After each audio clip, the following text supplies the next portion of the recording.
Ini tentang Budi Ari.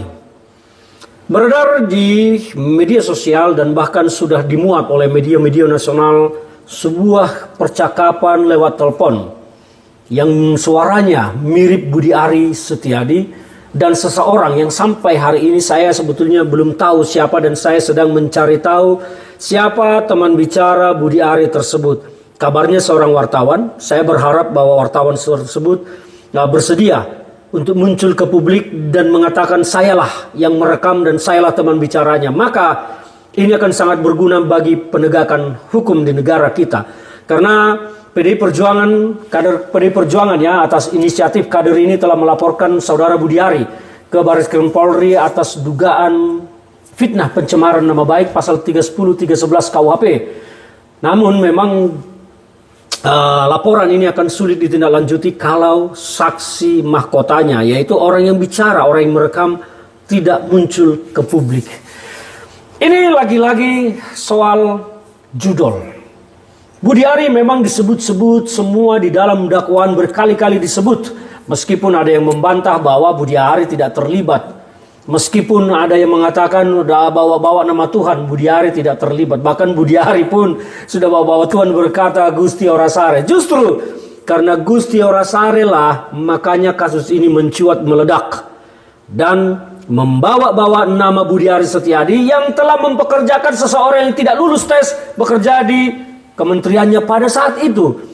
Logika kita akan bertanya kenapa dia diberikan pekerjaan padahal tidak lulus. Ada apa hubungan Budi Ari dengan orang tersebut? Kan semudah itu logikanya.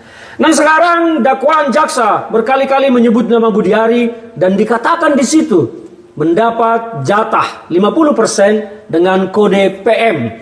Budi Ari telah membantah, "Oh, saya tidak menerima, itu kan karangan mereka, pintar-pintar mereka." Oke. Tapi yang disampaikan oleh media dengan tulisan seperti yang diprotes suara mirip Budi Ari tersebut adalah berdasarkan dakwaan. Dan kita membicarakan dakwaan yang menyebut nama Budi Ari menerima jatah 50% dari pengamanan judi online tersebut. Meskipun saudara Budi Ari telah membantah. Nah, soal fakta kebenarannya ini yang harus digali. Saya pikir bahwa tidak sulit menggali ini apabila pihak kejaksaan juga mau memeriksa Budi Ari dengan jelas dan menelusuri harta kekayaannya, dari mana sumbernya. PPATK akan sangat mudah menemukan itu. Dan sekarang PDIP berkonflik, bahkan Ibu Puan telah berbicara agar saudara Menteri Budi Ari mengklarifikasi ucapannya yang beredar di media, sebuah rekaman, dan sekarang semua mempercayai bahwa itu adalah Budi Ari. Ya, karena suara itu memang Budi Ari Setiadi. Ibu Puan telah mengeluarkan statement supaya Budi Ari mengklarifikasinya. Bahkan di DPR juga sudah bersuara seperti itu. Apakah Budi Ari akan mau mengakui bahwa itu adalah suaranya? Apakah Budi Ari akan menjadi pengecut yang akan mengelak dan membantah bahwa itu suaranya? Apakah Budi Ari tidak akan berani secara tegas mempertahankan statementnya bahwa memang dia menuduh PDI Perjuangan dan Budi Gunawan Menko Polhukam dalam dibalik ini semua? Karena itulah suara statement yang beredar yang mirip Budi Ari tersebut. Dan saya sebetulnya meyakini, percaya bahwa itu adalah Budi Ari, suara itu.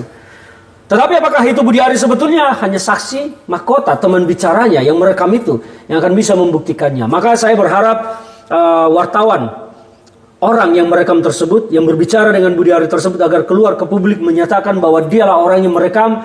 Maka Budi Ari akan kita pidanakan ke pihak kepolisian karena saksi sudah ada, barang bukti ada, alat bukti ada. Jangan dibiarkan fitnah-fitnah seperti ini keluar hanya untuk menyelamatkan dirinya, bahwa penjahat tidak boleh menuduh orang lain sebagai penjahat hanya untuk melepaskan dirinya dari jerat hukum. Saya melihat Budi Ari sedang melakukan itu. Budi Ari sedang bermanuver untuk melepaskan dirinya dari jeratan yang sedang menuju dirinya. Bahkan dia membawa-bawa PDI Perjuangan dan Budi Gunawan sebagai Menko Polhukam, Menteri Koordinator Bidang Politik dan Keamanan. Ini tidak boleh dibiarkan. Dan ini adalah statement saya. Saya akan melaporkan Budi Ari Setiadi. Saya menunggu saksi mahkota ini muncul, saya sedang berupaya mencarinya. Dan kalau dia mengakui bahwa itu adalah Budi Ari Setiadi, maka saya akan pidanakan Budi Ari sampai kemanapun. Karena ini tidak boleh dibiarkan. Salam dari saya Ferdinand Hutahayan.